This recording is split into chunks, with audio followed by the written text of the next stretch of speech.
And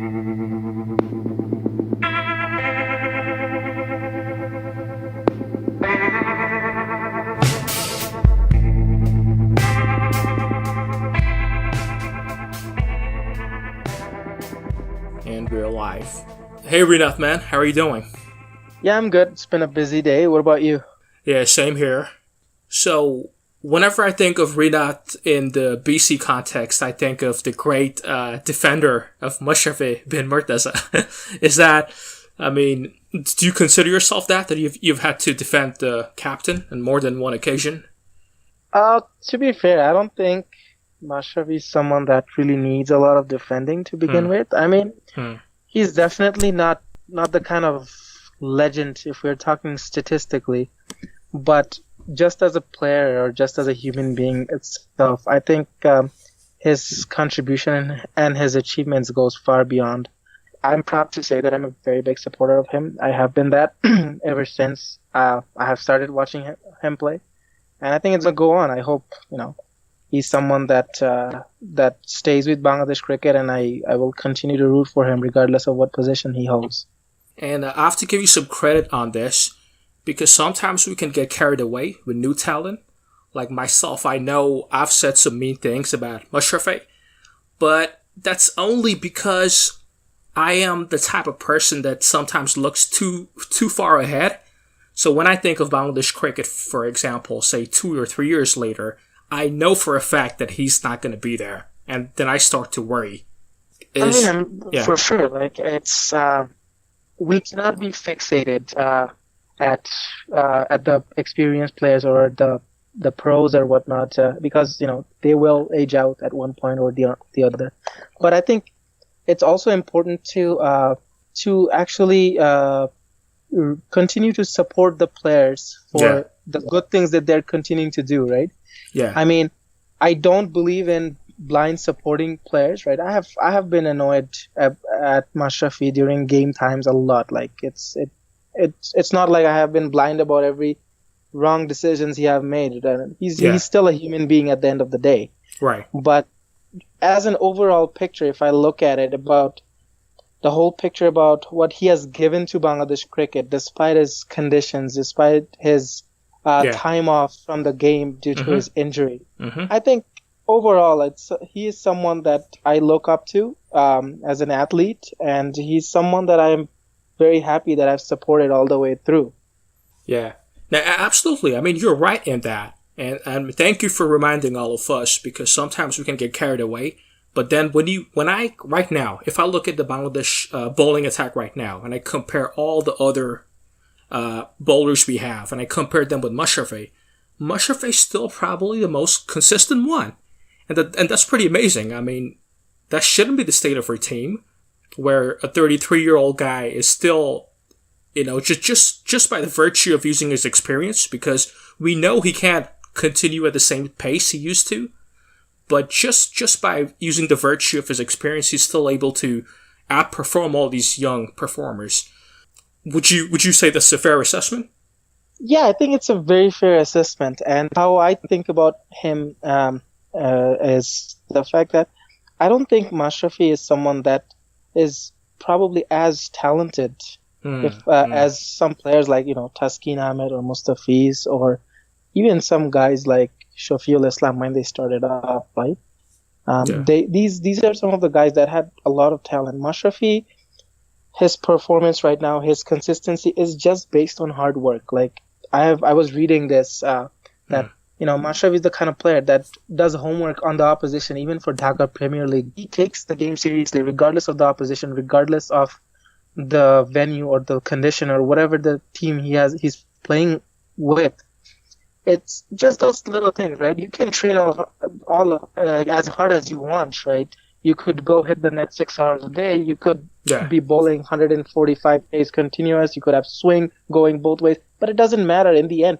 What do you need to do? This is in the modern day cricket. You need to be doing some homework. You need to be assessing the opposition and the conditions, right? Because they're studying you. If you're not studying back at them, then you're going to fall behind. And that's exactly what's happening with Bangladesh cricket, right? If you look at guys like Mustafiz or Shomo Sarkar, these are very talented players. Oh, yeah. But they got figured out like very quickly, right? So the question remains, why aren't we figuring out all the new talents that are coming in against us, right? Why aren't we figuring out Rashid Khan, right? We have all the data, but we're not doing that. Mashrafe is someone that does that even at the root domestic level. I think that's why he's sort of successful at the international stage even now, right? I don't think when you look at his bowling, he does nothing special. It's just a military medium pace bowling, right? It does not have a lot of venom. Yeah, but still there is something about him. Yeah, you're talking about now, but I remember when Mashrafe, when he made his debut in the tests, I believe, if I'm not wrong. So back then he used to be something. He used to be quite a spectacle. But you're absolutely right. These days it's like all the venom has been taken out of his bowling. I mean, I don't want to belittle the guy, but after every delivery, you can see him panting, gasping for breath. But at the same time, he gives it 100%, and I think that connects with the fans in the stadium. I went to a few of the matches with Bangla. But this was back in 2015, I believe, when Bangladesh was playing South Africa, and the people in the stadium in the stands, they get it.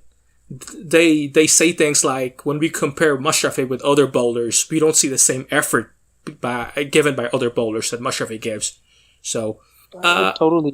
I've seen that myself when I went to the local games in Bangladesh, and I see that, and it's one of the reasons why he's successful regardless of which competition he plays, right? I mean, he's the most successful player, he's the most successful captain in the BPLs, right?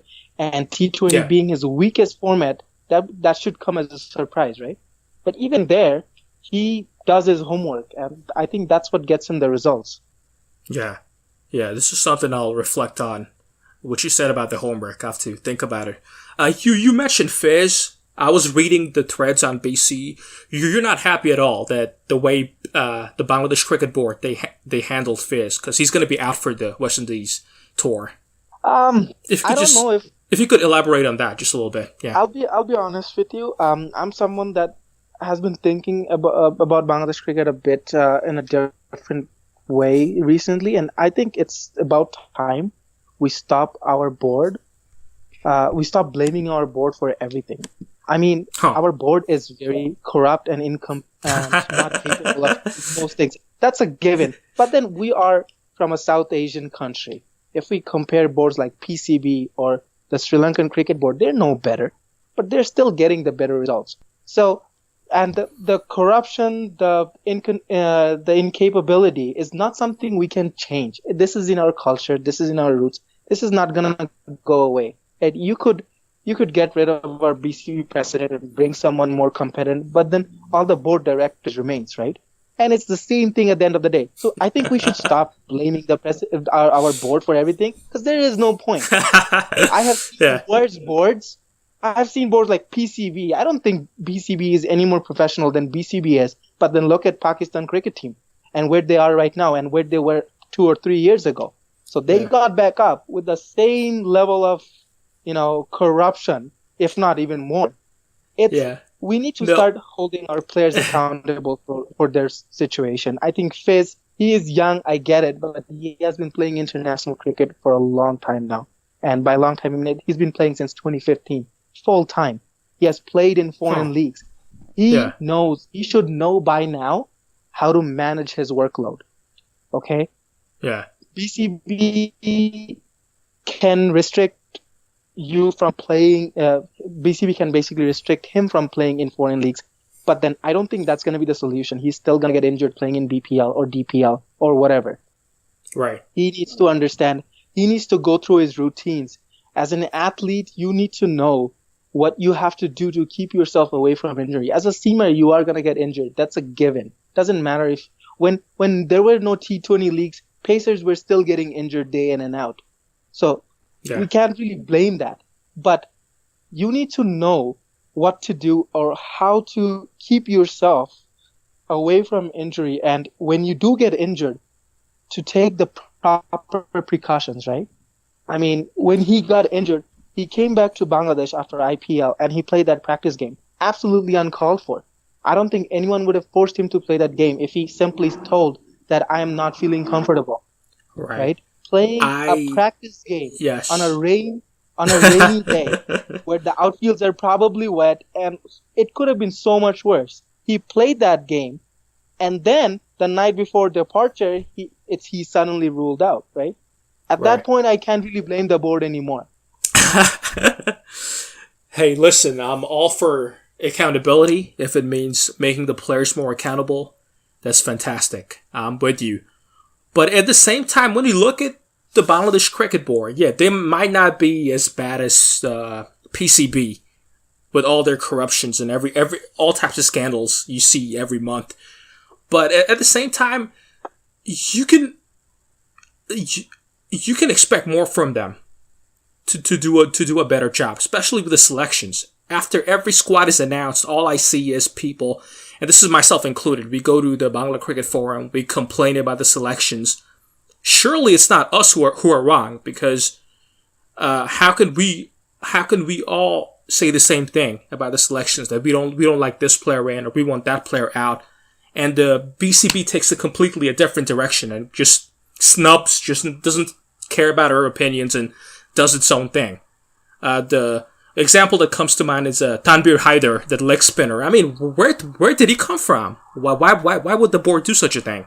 So when we, as fans, when we see those things, when we see those decisions, that's when it really hurts us. And that those are the type of things that makes me, as a fan, want to say that privatize BCB. Like I said, first of all, I'm not trying to defend BCB. Like, in terms of squad selection, I think BCB is the worst organization I've ever seen in terms of decision making. I was simply referring the fact about managing their workload. I think that's what I was referring to as players need to take their own actions into account. But in terms of selection, that's a completely different situation, right? Selections, BCB, I really don't know at this point what process they actually follow when they're making a squad. But from what I've seen, it's just my guess that they actually make squads based on attributes. So basically, let's say they're talking about a tour to, let's say, West Indies, and they're thinking, okay, so the conditions are going to be seaming conditions, so we should have a seaming all-rounder. Okay, so then they're going to look at some seaming all-rounders and they're going to pick one. Doesn't matter that seaming all-rounder they're picking is someone that's not even competent at the domestic level. But he fits their description well. That's why he gets picked. That's what happened with Tanvir Haider. When they went to New Zealand, they figured that their slow left-armers and their off-spinners are not going to be much of use. So the coach thought, okay, the only type of spinner that's going to be effective is a leggy. So, and then automatically Tanvir Haider came into the picture, and then they thought, okay, so he can bowl leg spin and he can bat a little bit too. So he's a bit of a bits and pieces of players. And BCB has a huge orgasm for bits and pieces player. So that's how I think he got selected. And that's how I think half of the squad gets selected in Bangladesh cricket anyway. They get picked based on attributes. Like, they just fill the check marks in. That this is what we need. We need 2 wicket keepers. Okay, we're going to get 2 wicket keepers. Doesn't matter if they're good or not. We need 3 openers. Doesn't matter if they're good or not. We need 4 seamers. It just fits that checklist that they go through. Yeah, I see what you mean. Hey, Rinat, man, do you remember Faruk Ahmed as a selector when he was there? Yes, I do. As a matter of fact, I do. So I had a bunch of complaints about him, but now looking at the current crop, it's like they can't hold on to a player. They introduced Shomo, they introduced Shabir, but even Liton Dash. I like these players. They have talent for sure, but they can't hold on to the same consistency which Shakib al-Hassan and even Mushfiqur as a batsman, I'm not saying as a wicketkeeper, were able to do so under Faruk Ahmed. So, would you agree? Faruk Ahmed was better in a lot of different ways. In the way that he had an eye of recognizing talents that are more capable of playing the international stage. However, Faruk Ahmed also had its issues. Like, he was very hard on against bringing experienced players once they got kicked out. And, as a modern day selector, you can't have any kind of, predetermined bias, right? That okay, I'm going to automatically cancel a segment of the players that I have available, right? And he used to do that. But I think, yeah, in terms of recognizing talent, I think he was a much more capable and much better. He had a much better eye for that. So he had those ups. But I think for selection, I don't know if it's ever going to happen. It needs to be a balance, right? You need to have that hunger of finding new talent, but at the same time, right? I think Bangladesh cricket, what they do a lot is they think too much into tomorrow. And what I mean by that is that, so Bangladesh cricket, they want to give chances to these players like Shomo, and then Miraz and Sabir. Yeah. In the thought that even if they fail today, they're getting them experience for tomorrow. But when I think about it, I'm like, we are willing to lose the battles today to win the ones tomorrow. And I'm not someone that agrees with that. For me, the best core team that we had ever in the history of Bangladesh cricket is we have it right now. And that's Shakib, Tamim, Mushfiq, Riyad, Mashrafe, right? As soon as these guys are done, we're going to go through a period where we don't have a core. So whatever results we're looking to achieve, it has to be done now, next in the upcoming World Cup. We can't be waiting, guys. Think about it. Mashrafe is our best captain. He's gone. That's a hole that I don't know if we're going to be able to fill by the next World Cup. So rather than building about a World Cup that's 8 years away, we should have been building our squad for this World Cup, right? If we had players, there's a lot of players that they're not considering right now because they think, okay, this particular player won't survive the next World Cup after 2019. Who cares? You need to let's try to win the one we have in front of us. Then we can worry about the next one, right? Yeah. It's and giving chances to this talent like Shomo, Sabir. National squad is not a place where you experiment and you give chances. It's a place where you come, you're ready to perform, and you perform. This is not a place for building experience. It does not work like that, right? True. That's what A teams are for. That's what academy teams are for. Yeah, but I mean, I have to say, Rinat, with the exception of Shakib Al Hasan, every other player in that core, and you can also include Tamim in there, because he came out with a bang, right, against India in that World Cup. So with the exception of Shakib and Tamim, Riyad, Mushfiq, they also took their time, you have to say. They didn't start out as good of a batsman as they are now. Especially with Mushfiq, I remember he took a long time to even resemble 1/3 of the batsman that he is right now. So, but you also have to understand, when they came in, like when Mushfiq, Shakib, Tamim, their whole batch came through, there was no choice. Because we had that whole ICL issue where the core group suddenly turned rogue. They were gone. So that's interesting. They had to be replaced. There was no option. They had to be replaced by these inexperienced players, and they had to keep them because that was the best they had, right? We don't have any issues like that right now. We have a big pool of players now. At that point, Bangladesh Cricket Board wasn't nearly as powerful as they are right now. They are capable of making A tours and academy tours. They can fund them like no tomorrow, and they can still survive it. But back then, that was not an option. The only way to get these players experience was national team, the national squad. But it sucks that BCB is still thinking along that line, and despite their success financially over the years, they have not done enough to make sure that some of these upcoming players get experience to be prepared for the national team. Right. Well, it's good to see that we agree. We both want players who are going to come in and they're going to make an impact ASAP, as soon as possible, and they're going to keep it that way. Now, the interesting thing is we did have that in the year 2015. That was such a beautiful time, such a beautiful period for Bangladesh cricket, where Shomo was performing, Shabir was performing, and you had the core performing as well. But I think the Bangladesh team is cursed in a way that some of the players that just go completely to, well, I don't want to use that word, but you know what? The Shomo, Shabir, they had such a good year, and after that, they just wither away. They completely withered away. So I wonder if they still should be persistent with, because you can't tell me that Shomo's century was a fluke versus Pakistan in 2015. The way he just carried the team and all the good performances Shabir has shown, even in the domestic leagues, like the century he had in, what's the T20 league of Bangladesh? DPL? Nah, the BPL, yeah. BPL, right. So you can't tell me those innings are flukes. Those are great innings, but it's just that they can't hold the same consistency. But Mushfiqur, Mahmudullah, they did receive more chances than this. So if you're gonna use that example, I think you should give them more chances. What do you think? Should we give them more chances or no?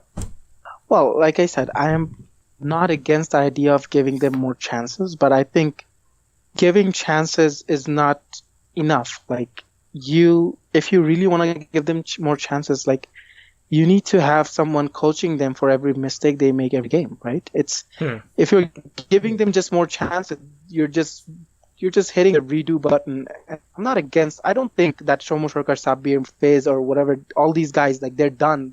They're figured out. They should never return to international cricket. Absolutely not. But I think for the time being, they need more coaching before they can be back at this format. Now, 2015, I'll tell you this, and then you may not agree. It was a lucky year for us, to be very honest. This was a year when a lot of team was rebuilding, right? Now, all the teams are almost done rebuilding at the right time, in time for the next World Cup. It's us that have fallen behind. So 2015, if you look at the Pakistan team in 2015 and the Pakistan team now, it's completely different. There's nothing, like, there is no resemblance, like, whatsoever. Yeah. And 2015, like I told you, Shomo Sarkar, Faiz, Sabir, they were new players. By the time they got figured out, the opposition lost the series. It's simple as that. Like, Mustafiz alone won the India series. And by the time he got figured out, like, by the third ODI, he was actually, his figures weren't that great in the third ODI, right? Yeah. Like, they figured him out. But the first two ODIs, it took them a while to figure it out, and they lost the series. End of that. And I think that's what happened. I mean, it's modern day cricket. There's technology. If you don't play it smart, just skill alone, you're gonna get figured out. That's what happened in 2015. I think it was a very lucky year. Pushing forward from that, what we had to do is make sure these players are also developing consistency in order to keep up, which they didn't. They just thought they could rely on their talent alone. Yes. To carry them forward. And that didn't work out. 2016, it started dipping. 2017, even more. And now we are at 2018, where we're struggling to be competitive against associates, to be honest. Right. I really like your idea about just keeping the same set of players, but setting them to academies where they can be coached again. That's what a lot of the other sports do. Like in NBA, you have the D League. So if you're not up to the scratch, if you're not up to the level, they send you down, play at a lower league, just get the basics right, get your fundamentals right, and then you come back and have another go. So I do like that idea. And if the players are not performing, like, let's say Shomo Sarkar or someone like Sabir Rahman, they have failed in the domestics in the last 2 years too. It's not like they were successful. So if they're not successful at a minor level, what on earth makes the selectors think that they can capitalize in internationals? Like, it's not possible. You need to perform back. Like, our domestics is so irrelevant to internationals that even if you are awesome at domestics, you're less likely to be good at internationals. And then this is just even worse, that they're failing to compete. Like Shomo Sarkar, if he's not competing with a 35-year-old Tushar Imran statistically, then how is he going to compete with his rivals? Like, you know, if I pick one of his rival, like, let's say, I don't know, Jason Roy, you know, international opener, how is he gonna compete with him? It's not gonna happen. You know, it's not even fairy tale thinking. I don't even know what it is. Hey, listen, I'm with you 100%. What I think is, with the advent of all these T20 leagues, they deprioritize the domestic leagues, which they should be actually focusing on more. And I want to give you an example on this. I just came to know about this recently. There's a global T20 league in Canada, which will happen from and there's some Canadian players in there. But I wonder what experience will those guys get? Wouldn't it be better if Canada made a domestic league, which will help the players develop their skills? Instead, they're just throwing them with the wolves And I really don't know what kind of skills they can expect to develop from such a league. Your opinions? Now, the T20 leagues, I don't think it's for building talent in the first place. Yeah. This is T20 leagues are commercial. They're meant for promoting the country's sports, and they're meant for financial gains. Okay? Mm-hmm. You have those leagues for 2 weeks, 3 weeks, 1 month, and it's done. That's fine. But aside from that, like, how long does BPL go in Bangladesh? 1 month? Okay. Yeah. So let's just say month of December. What is the board doing for the rest of 11 months? Nothing. I mean, if the priority really is to be good in T20, you should be having 2 other T20 competitions throughout the year for all your local players, so that they can improve on their power hitting or accuracy bowling or whatever. But they're not doing that. So it's kind of like this is just BPL or even this global league. It's just to promote Canadian cricket. It's just to show the world that the Canadian cricket is not dead yet. Like, once upon a time, Canada was actually a pretty decent team, right? And then countries like Nepal, Oman, like they got better. So this is I think it's just sort of a feeble attempt to draw the attention back to Canadian cricket. I don't think it has anything to do with the growth of Canadian cricket, because you know what? When we actually see the games, I'm pretty sure the Canadian players are not going to be playing any key positions in the teams. It's all these retired international players that are going to do all the playing, right? Right. I mean, I just think it's interesting because it kind of shows what T20 league really is. And if the Bangladesh Cricket Board, if they think BCL's good enough, then they're in huge trouble if they don't develop their Dhaka Premier League and just puts all their effort on the BPL. Yeah. Because the local players that doesn't play a lot of international cricket, and when they are playing BPL, they're not playing all the major positions, because that's what the foreign players and the national team players are there for. That's what they're doing. So these players are getting really, really low chances in BPL. Right. That's not enough, to actually improve. Yeah, and you know what the argument was for a long time for these T20 leagues? That when the domestic players, they go there, they can have the experience of playing against or alongside other international players. But you can... Correct, that's applicable. Applicable to IPL. Yeah, no, even BPL, you could say that. But my point is, you can have the same thing in the domestic leagues. In fact, a lot of players from the subcontinent, like from Afghanistan, Pakistan, India, well, maybe not so much from India, but a lot of international players from Sri Lanka, they do come over to the DPL and they play alongside them. So you can't use that. You can't use that as an excuse and say only in T20 we can get some international experience with other fellow international players. That's not true. You can have the same thing in DPL, right?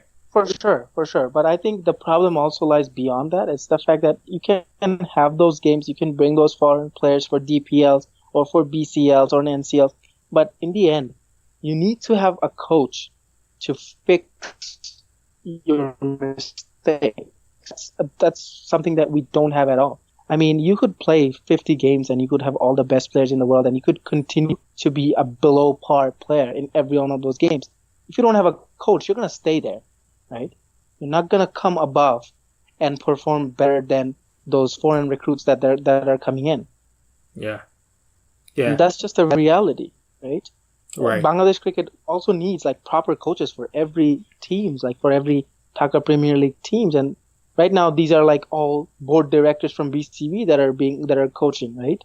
And their coaching credibility is very questionable, and we both know that. Oh yeah. I mean, that's such a good point. I mean, if you just look at the national team, and me and Mufi got into it a little bit, it took the board 8 months or 10 months to find a new coach. That's totally unacceptable, if you ask me. They should have gotten a new coach as soon as possible, because when you leave the team to its seniors, I don't think they can do a good enough job. Like with Shakib al-Hassan, it's just a mess. He's probably the most talented ever player from Bangladesh. He's so good, but he's a total wreck, and you can see it from the outside. Speaking about Shakib, what do you think about the recent... I saw this thread on BC about him going to this... I don't know what to call it, like interacting with the people in New York, and while the rest of the team was practicing for the tour against West Indies, and he was just taking a holiday in New York. What's your take on that?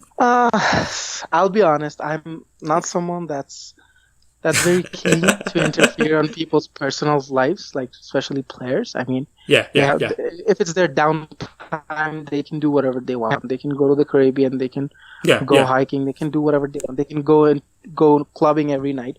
It's up to them. But this is where the difference between a good player and a great player comes in, right? And I mean, if it was Mashrafe, or if it was even I saw Tamim skipping a huge part of his Eid to practice, I think that hunger in Shakib is not really there. That let me sacrifice a bit of my personal, even though I deserve it, I'm still not going to take this extended holiday to make sure that we turn around from this debacle that we're in right now.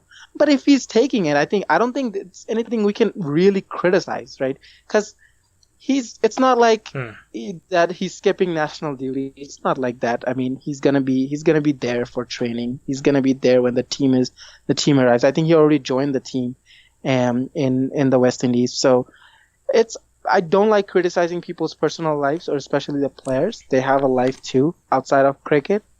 But if we do think about it from a very critical point of view, I think yes, Shakib is not someone that I see who is very passionate about what he does. He used to be, but right now he's a professional player, not a passionate one.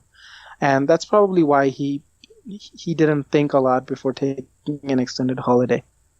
Yeah, I agree with you there. It's just interesting because the national team gives you the most exposure that you can ever have. But right after that, players use that platform to develop their own brand. And you can kind of see this with Fizz as well, even though he's the most quietest, shyest guy. But you can already see it happening. And like you, I don't really care. I don't mind. It's his own personal freedom. He can play IPL. He can be one of the best bowlers there. And if that gets him more money to feed his family, I'm happy with that. But it's just an interesting dichotomy that you have. You first need to be in the national team to get that exposure. Yeah, for sure. Like, I mean, Shakib, I think what he doesn't really realize is, let's just say that if Shakib goes rogue on Bangladesh cricket, like some of the West Indian players did, yes, he's not going to have that support, right? I mean, a huge reason, and a lot of people will disagree with me, a huge reason why Shakib still gets selected for IPL is because he brings a lot of advertising dollars. He brings a lot of PR, like he brings a lot of TV viewers under his name. I mean, I don't think Shakib is nearly the all-rounder he was before, right? Yeah. I've seen his games. I've seen every game he has played in IPL. He was average at best.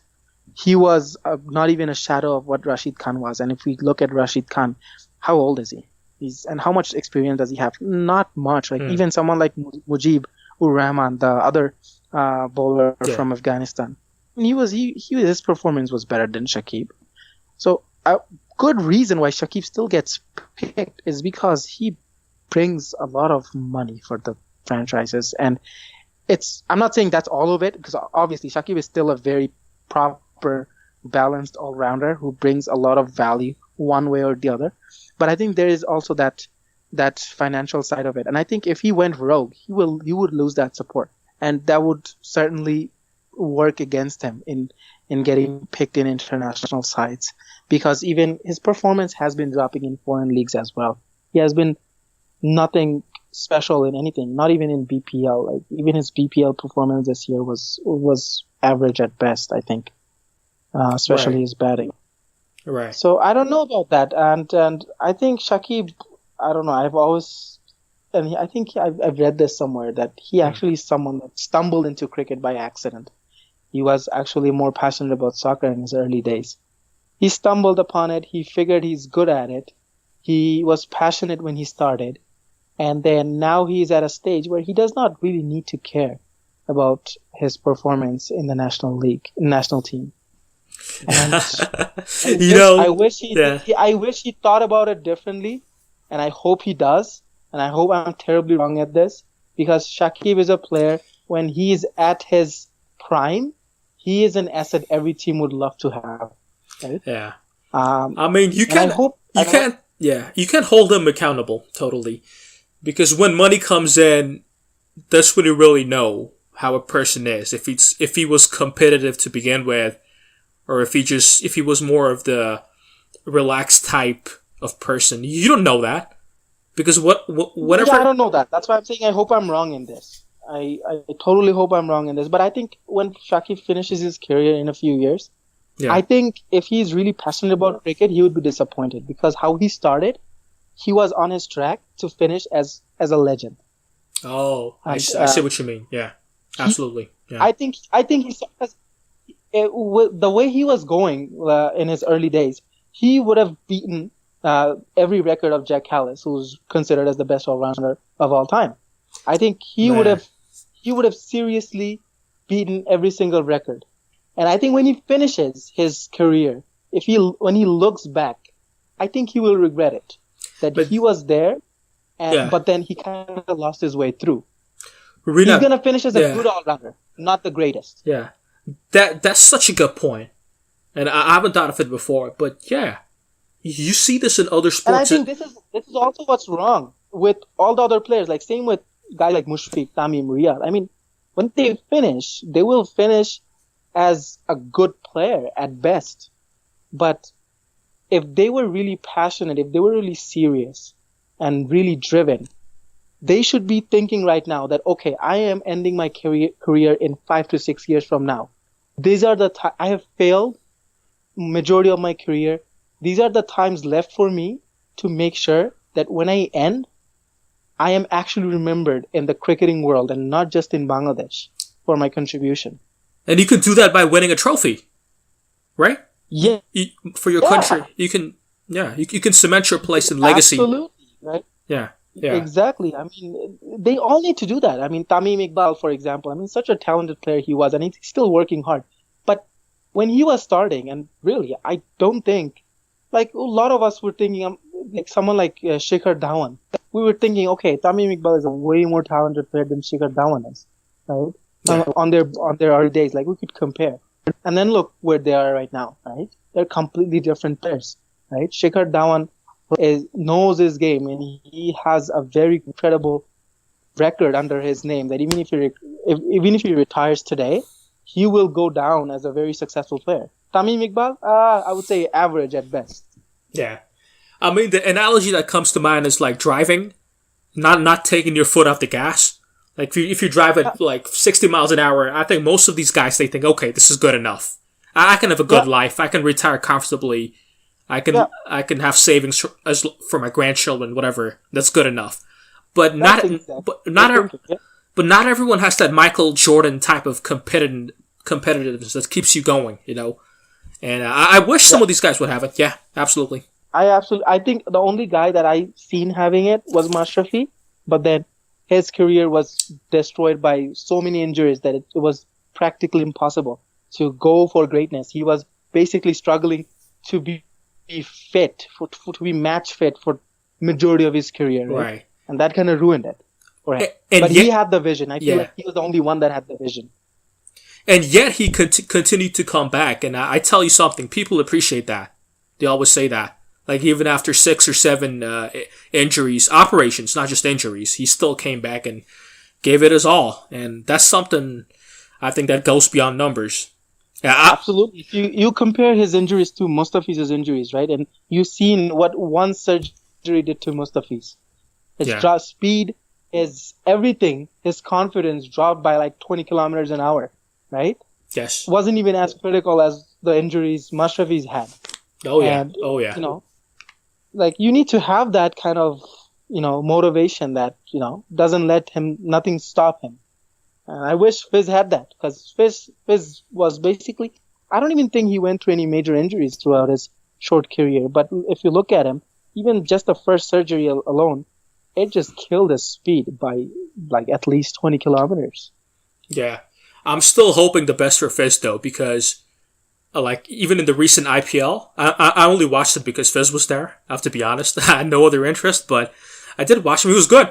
He was beating the batsmen regularly, and I hope he can replicate that form in Bangladesh.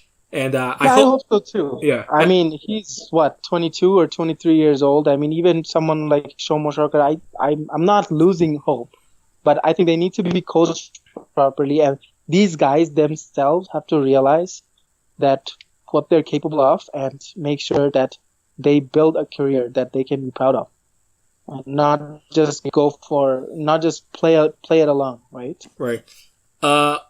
Just to shift topics a little bit.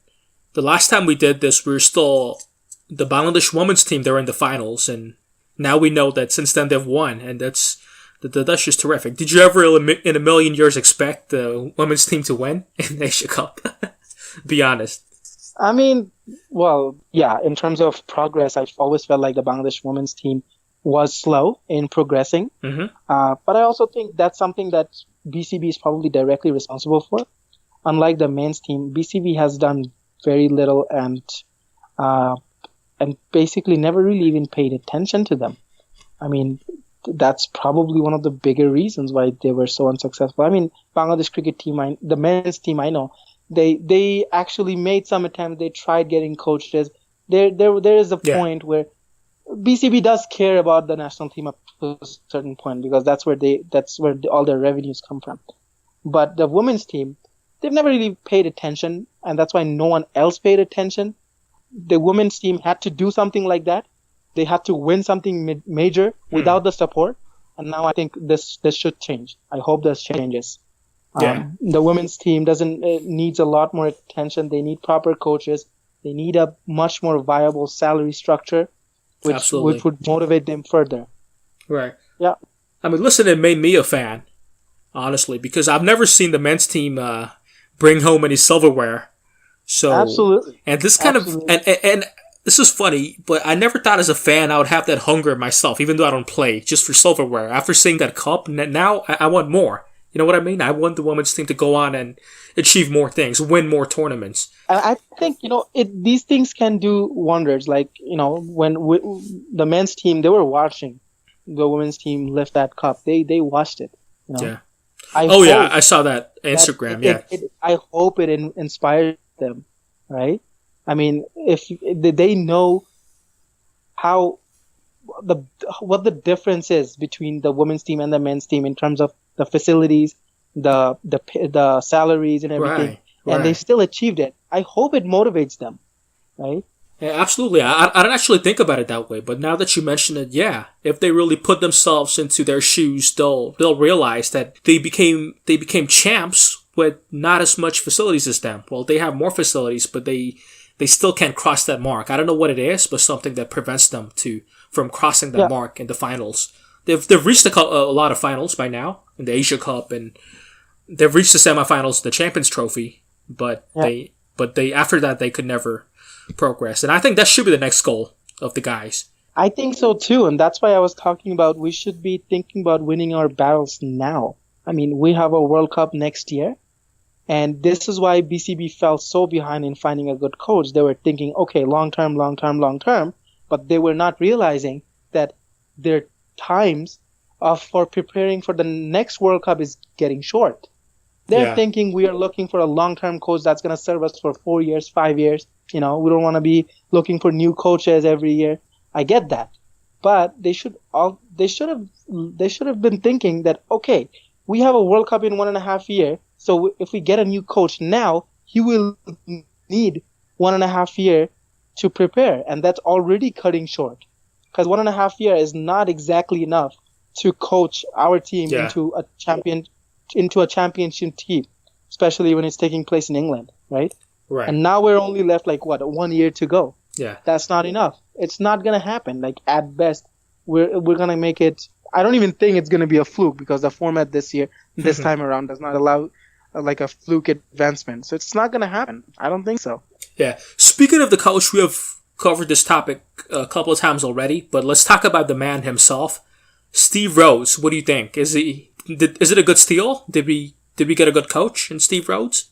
It's not a good steal, but he's the type of coach that the BCB should have been looking for as soon as they got their letter from the previous coach. Yeah. I mean, he's the type of coach that would be attracted to coming to Bangladesh. I mean, let's be honest. Bangladesh is it's one of the least desirable place to come live, right? And that's reality. Even for Bangladeshis like us, like it's not a desirable place we would want to go take up a job. I agree with right? that. Yeah, I agree with that. So, yeah, and don't get me wrong. I am a very passionate Bangladeshi. Like, I love visiting every time. I wish I could live there, but I just can't. Like, it's the reality. Once you get the taste of the Western world, you can't go back. So they should have been looking for a coach that is low profile enough for them to, like, the Bangladesh team would be like basically a stepping stone for them. That's the kind of coach they should have been looking. And if they were looking for someone like Steve Rhodes from the beginning, they would have had a coach by December. They would have had him in December, not in June. They were looking for, I don't know why they were in this, BCB was in this bubble that we could get whoever we want because Bangladesh is such a hot team. They had talks Everyone would want to coach us. They had talks with Gary Kirsten in the middle, right? Of course, and they were going for names. That's what's wrong, right? But they should have realized, like, even from their last coach Hattori Singh, like, he was a nobody coach, but look at the impact he made. He made more impact than all the high-profile coaches we had before, right? So that should have taught them a lesson that, no. We need to go for a coach that is low-profile, that's willing to work hard to make a name for himself in the cricketing world, right? And they didn't do that. If they were looking for Steve Rhodes, I'm pretty sure Steve Rhodes would have come in December. It's not like Steve Rhodes was holding on to like England's top job, right? And honestly, I don't know how good of a coach Steve Rhodes is, but just having a coach, it helps. It may not help some of the stubborn players that we have in our team, but it would help other players. Right? Oh yeah, absolutely. And Shakib can be a legend. Even Mashrafe can be the biggest legend in our cricket. But Mashrafe is not a coach. He's a player, right? The only reason, the only guy, he can't teach. Right? There's a difference. Yeah, the only reason I said he was a steal because the reason he was let go from his county club, I think, man, I'm gonna get this wrong. How to pronounce it? But Worcestershire or something like that in England. Yeah, he was only let go because he failed to report this player, this under 19 player, for something wrong that he did. But that's not that's not really a cricketing reason. That's just something, like an ethical, moral reason. So that's why I brought it up that he might be a steal because his career was on the up. He was doing great things with the under 19 team, but he was only let go for only that reason. And that's why I say it could be a steal. Maybe he is. It is. Yeah. I hope it's a steal, but then again, it brings me to the point that why did we need Gary Kirsten to find this steal, right? We could have just done it ourselves. Yeah. But our BCB didn't have eyes on him. When Gary Kirsten suggested, that's when BCB took it seriously. Otherwise, if Steve Rhodes applied by himself, I'm pretty sure he would have been ignored. Right. Yeah, I read that article. Kirsten did suggest him, and Rhodes thanked him. Rhodes thanked Kirsten for it. But yeah, that just tells you that there are all these coaches who are willing to come to Bangladesh and maybe move on after they've coached Bangladesh to great levels of success for 2 or 3 years and move on to higher teams. So there are plenty of coaches like that. It's just that BCB doesn't have the insight to meet them halfway and make a contract with them. But yeah, I wish they. Every coach in the world, they will move on at some point. If Gary Kirsten can move on from India, anyone can move on anyway, right? Let's be honest. Unless it's a local coach, like let's say Ravi Shastri is coaching India. Like if we had a Bangladeshi coach, then things may be different. But other than that, everyone's going to move at some point. You have to accept that. But you have to make use of their effort when they are in your country, right? Like coach, like Hattori Singh, he did that. He used Bangladesh team. He actually put his effort, and he used that to get a job in his own country. Yeah. Right?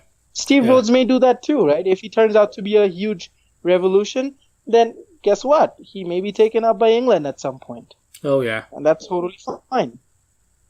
Oh, yeah. I mean, listen, I really liked Hattori Singh. I might have said a lot of things about him, but people have to understand. It's just because because I was scared. I was scared for the team. What was going to happen to us once he's gone and no coach, just like having no parents, like no strategy. Well, what are we going to do? But I wish him the best with the Sri Lanka team, even though they're having some scandals recently. I read with West Indies about ball tampering or whatever. But I think he'll do a good job with that Sri Lanka team. Yeah. What are your predictions for the West Indies tour? Before predictions, let me just say what expectations do you have from us? I don't know. I have thought about that as well, and I really couldn't put myself to a conclusion about what kind of expectation I should be having, because it's kind of hard to have expectations about a tour after the previous one goes so bad, right? Yeah, absolutely. I don't really have any expectations, to be very honest. My only expectation is I hope the coach actually recognizes what's wrong with the team.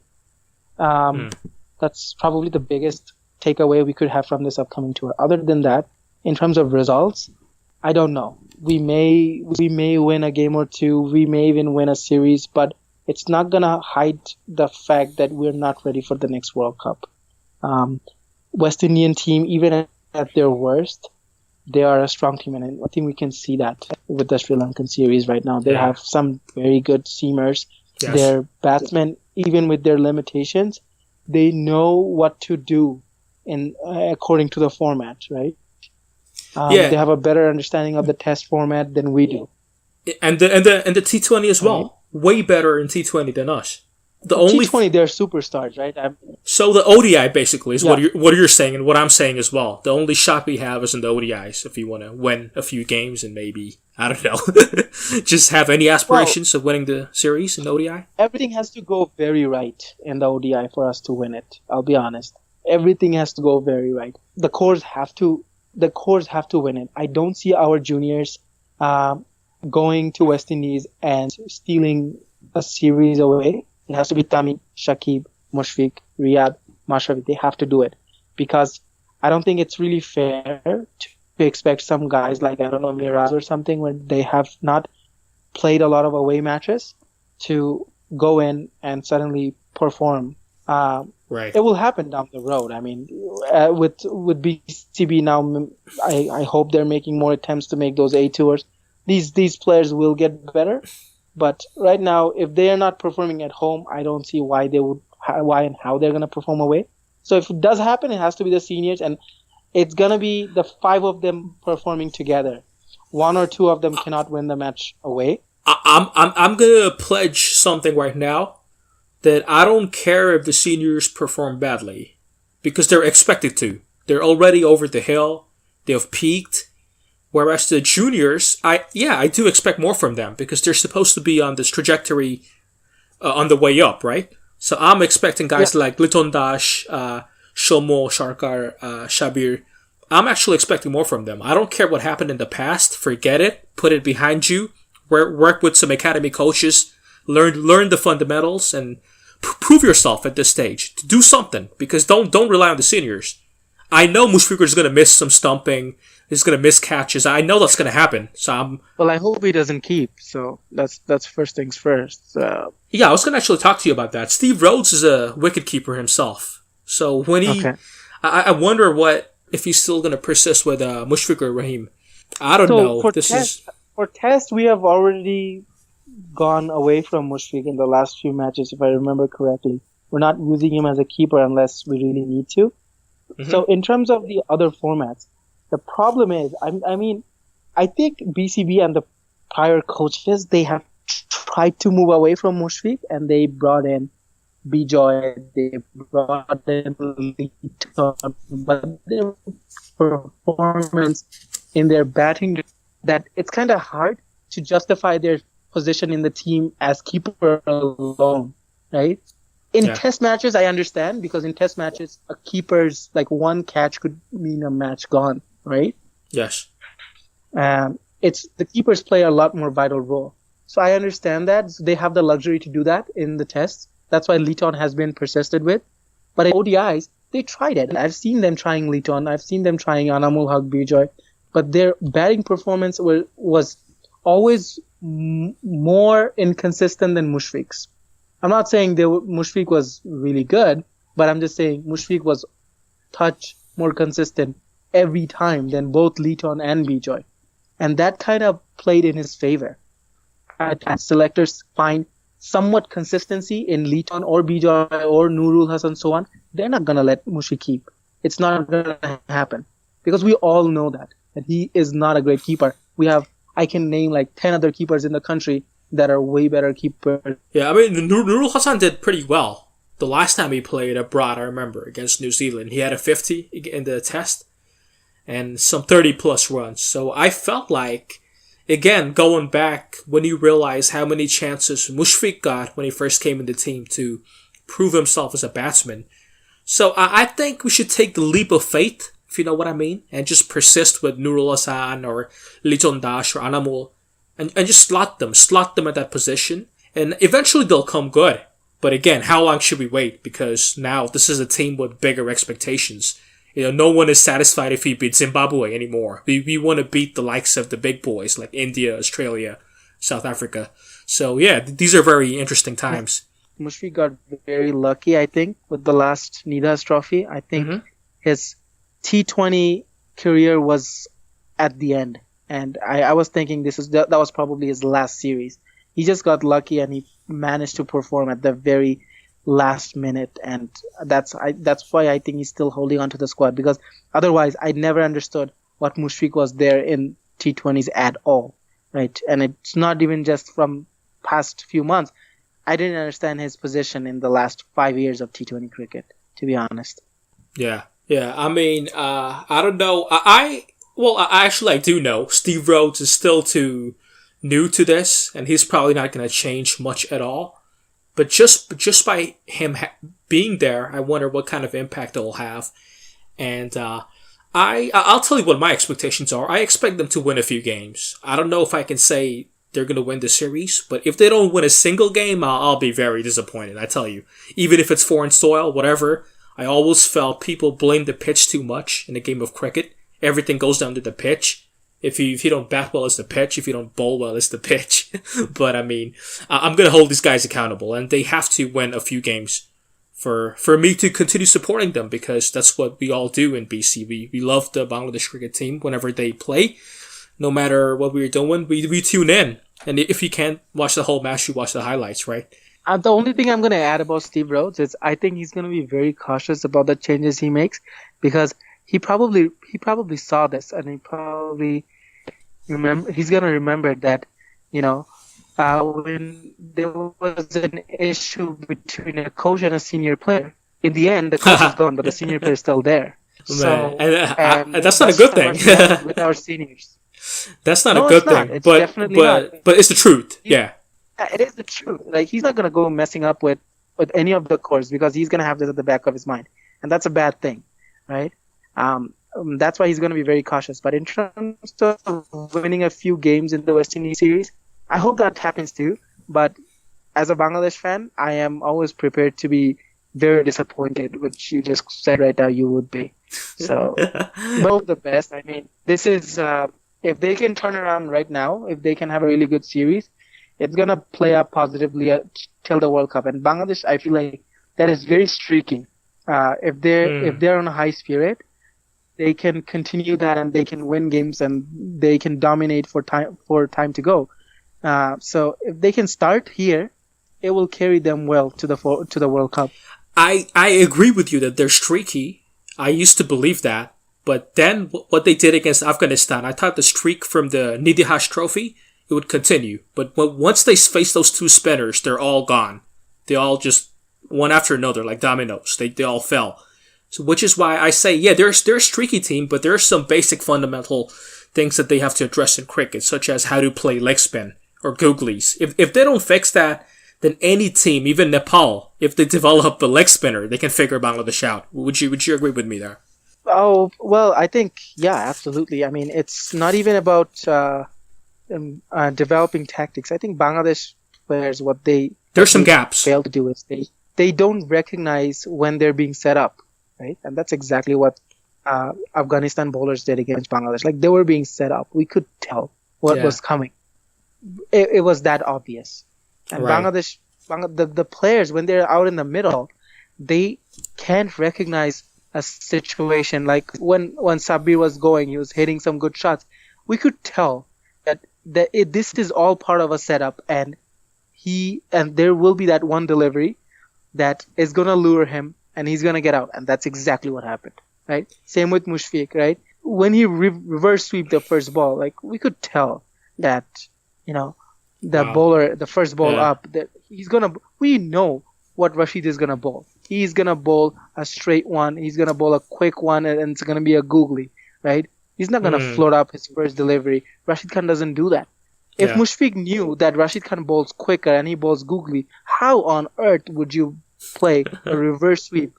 Right. How on earth would you premeditate a reverse sweep? So I don't think they ever realize the fact that they're being set up, and that's I think part of the reason why they're so bad at T20s, because they cannot play according to the situation. Yeah. It's kind of eerie. For a while, I thought I was talking to Mufi because he was saying the exact same thing. And, it's just amazing to hear that all fans, they tune into this, whatever it's happening. But, we covered a lot. I just think the players need to watch more cricket, to be honest. They need to watch more cricket. That's the first thing. I don't think they watch a lot of cricket. When I see them play, I don't think so. I don't think they watch a lot of cricket. I think they think they're superstars. They don't need to watch other players play. Yeah. Yeah, because, it's kind of strange. I mean, I don't have any problems admitting it. You, Mufi, you know more about cricket. Like, I can see you're very technical about it. The way you describe it, like every ball, and everything. Right. So, yeah. I don't know if that's true. No, I do appreciate it. I play it, so that's why I know a little bit. Well, there you go. I play myself. There you go. You play. I mean, that's a lot. Most of us, we don't pad up. We don't put our gloves on. We just talk about it and we come to support. But hey, man, we covered a lot of topics. I'm really happy. Was there anything else you wanted to cover?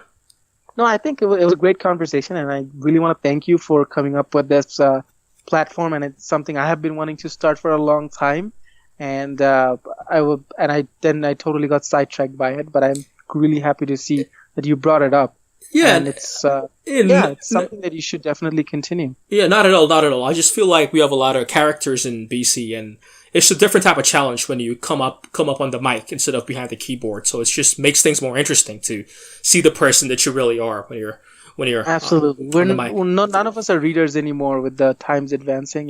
Yeah, we're more listeners and viewers. So I think this is the right approach. Yeah. The last thing I ask you before I want to let you go is, of course, how did you come up with the whole photography thing? I just checked out your what's it called, aviation photography. You had an Instagram page and your Flickr as well. When did you first start taking photographs? I'm actually accidentally stumbled into photography. I'll be honest. I was a very big aviation enthusiast growing up. I always wanted to be in the industry, and I am right now, thankfully. But from that interest about planes and aircrafts and airports, just sort of stumbled into the photography part of it. And yeah, it's been going on. I claim it as the second biggest thing in my life after cricket being number one. So yeah, it just stumbled accidentally. I couldn't tell you how I started at it because I don't even remember how it happened. Well, great. Listen, when I was looking for Dhaka skyline pics to put up for the podcast, I went to your Flickr page, but I couldn't find one. But I was going to ask you. But hey, so if anyone listening to this, do check out Rinat's page in Flickr. Just if you type in Rinat HQ to be very specific. Yeah, so check it out. I mean, some of the pics I was blown away. I mean, there are just so many tricks that goes into it. Like how to make all the, yeah. So just do that. I just wanted to give a shout out before I left because you so much. You have all these passions, but I mean it really helps when people are into it. And I'm honored by the fact that you like some of my pictures. So all right, Rinathq, we'll end this right here. So thanks again, Rinathq, for chatting with me. For sure. And thank you again, and yeah, we'll chat again soon. All right, man. Take care. Good night. Good night. Bye. Bye.